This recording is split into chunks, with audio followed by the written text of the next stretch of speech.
Work energy power கான்செப்ட்ல NEET type question பார்க்கலாம் பாருங்க. A vehicle of mass 15 quintal climbs up a hill 200 meter high. It then moves on a level road with a speed of 30 meter per second. The total mechanical energy while running on the top of the hill is dash ன்னு கேட்டிருக்காங்க. இப்போ இதுதான் ஹில்லுன்னு assume பண்ணிக்கிங்க. இந்த ஹில்லுடைய height எவ்வளோ கொடுத்துருக்காங்க பார்த்தீங்கன்னா வந்து 200 மீட்டர் கொடுத்துருக்காங்கப்பா. அதுக்கப்புறம் ஒரு லெவல் ரோடு இருக்குது. இந்த லெவல் ரோட்டில் ஒரு கான்ஸ்டன்ட் ஸ்பீடில் போகுது. இந்த ஸ்பீட் எவ்வளோ கொடுத்துருக்காங்கன்னா 30 மீட்டர் பர் செகண்ட் கொடுத்துருக்காங்க. சரிங்களா? இந்த மாஸ் ஆஃப் தி ஆப்ஜெக்ட்ட எங்கேருந்து எடுத்திருக்காங்க? 200 மீட்டர் ஹைட்டுக்கு ரைஸ் பண்ணிட்டு, அதுக்கப்புறம் கான்ஸ்டன்ட் ஸ்பீட்ல மூவ் பண்றாங்க. இந்த மாஸ் எவ்வளோ குடுத்துருக்காங்க பாருங்க. 1500 கிலோகிராம் குடுத்துருக்காங்க. எப்படின்னா, இங்க குடுத்தது வந்து 15 குவிண்டால் குடுத்துருக்காங்க. எவ்வளோ குடுத்துருக்காங்க? 15 குவிண்டால். ஸோ 15 குவிண்டால் எப்படி எழுதலாம்னா, 1 குவிண்டால் வந்து 100 கிலோகிராம். So 15 into 100 1500 kilogram. 1500 கிலோகிராம்னு வருதுப்பா.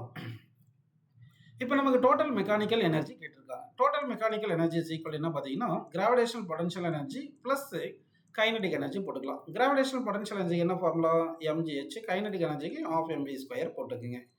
இப்போ மாஸ் காமனாக எடுத்துட்டிங்கன்னா gh ப்ளஸ் v²/2ன்னு வந்துடுதா? ஓகே.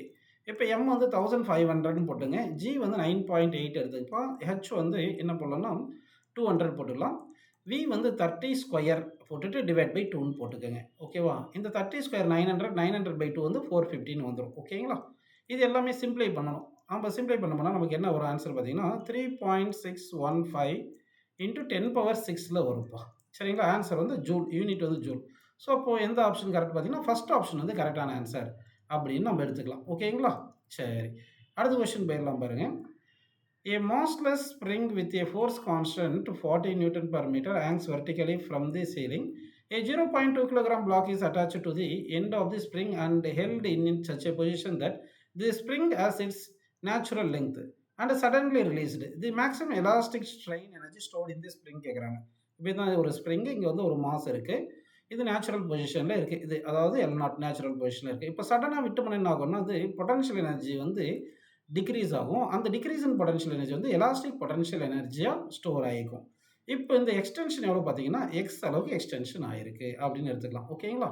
இந்த எக்ஸ்டென்ஷனால எனர்ஜி ஸ்டோர்டு இந்த ஸ்ப்ரிங், அதாவது எலாஸ்டிக் பொட்டன்ஷியல் எனர்ஜி ஸ்டோர்டு வந்து ½ இன்ட்டு kx² எடுத்துக்கணும். ஓகேவா? நம்ம கே வந்து கொடுத்துட்டாங்க. கே எவ்வளோ கொடுத்துருக்காங்க? 40 நியூட்டன் கொடுத்துருக்காங்க. ஸோ 40 சப்செட் பண்ணிக்கலாம்.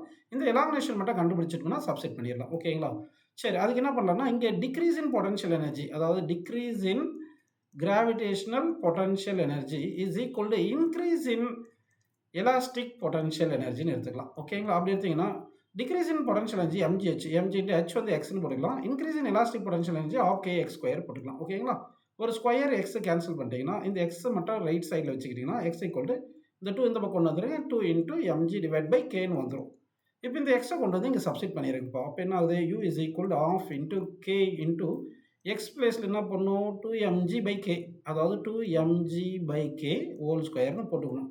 அப்படி போட்டிங்கன்னா ½ into K into 2² m² g² divide by k² வந்துடும். ஸ்கொயர் கே கேன்சல், ஒரு 2 கேன்சல் ஆயிடுது. அப்போ பொட்டன்ஷியல் எனர்ஜிக்கு என்ன வருது பாருங்கள், 2m² g² டிவைட் பை கேன்னு இருக்குது. ஓகேவா? அப்போ 2 இன்ட்டு m எவ்வளோ? 0.2 2/10ன்னு போட்டுக்கலாம். ஓகேங்களா?